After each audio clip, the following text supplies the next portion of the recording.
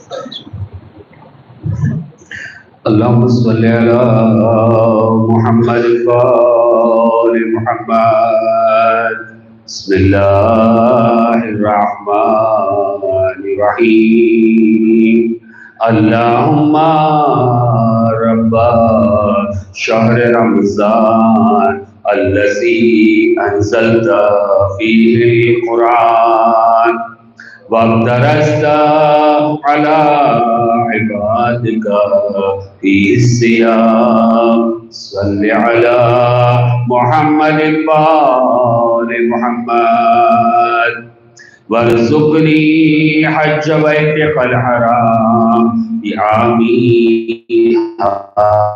هَٰذَا وَفِي كُلِّ عَامٍ واغفر لي تلك الذنوب العظام فإنه لا يغفرها غيرك يا رحمن يا الله. اللهم صل على محمد وآل محمد. بسم الله الرحمن الرحيم. اللهم برحمتك في الصالحين فادخلنا وفي عليين فارفعنا وبكاسم من معين من عين سلسبيل فاسقنا ومن الحور العين برحمتك فزوجنا ومن البلدان المخلدين كأنهم لؤلؤ مكنون فأخذنا ومن ثمار الجنة والحوم ورفعت النار ومن ثياب السندس والحرير والاستبرق فألبسنا وليلة القدر وحج بيتك الحرام وقتلا في سبيلك فوفق لنا وصالح الدعاء والمسألة فاستجب لنا وإذا جمعت الأولين والآخرين يوم القيامة فارحمنا وبراءة من النار فاكتب لنا وفي جهنم فلا تغلنا وفي عذابك وهوانك فلا تبتلنا ومن الزقوم والسرير فلا تطعمنا ومن الشياطين فلا تجعلنا وفي النار على وجوهنا فلا تكببنا ومن ثياب النار وسرابيل القطران فلا تلبسنا ومن كل سوء يا لا إله إلا أنت بحق لا إله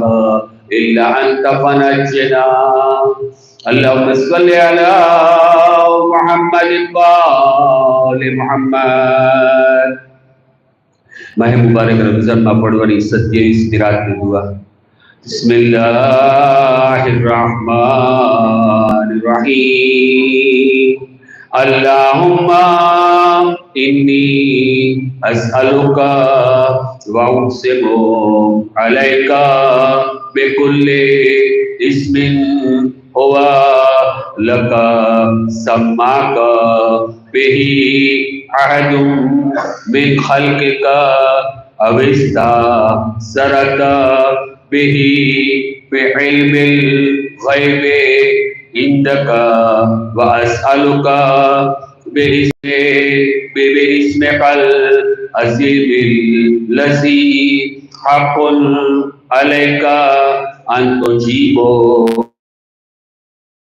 دعاک به ان تصلی علی محمد وان تسعدنی فی هذه الليلة سعادة لا أشقى بعدها أبدا يا أرحم الراحمين. اللهم صل على محمد وآل محمد. بسم الله الرحمن الرحيم. الحمد لله من أول الدنيا إلى فنائها ومن الآخرة إلى بقائها. الحمد لله على كل نعمة واستغفر الله من كل ذنب وأتوب إليه يا أرحم الراحمين. اللهم صل على محمد وآل محمد. السلام علیکم یا عبد اللہ. السلام علیکم ابن رسول اللہ. السلام علیکم ابن امیر المؤمنین وابن سید الوسیم. السلام علیکم ابن فاطمہ الزہراء سیدۃ نساء العالمین. السلام علیکم ورحمۃ اللہ وبرکاتہ. السلام علیکم یا مولا ابن مولا. السلام علیکم یا غریب القربا. السلام علیکم یا معین الضعفاء والفقراء.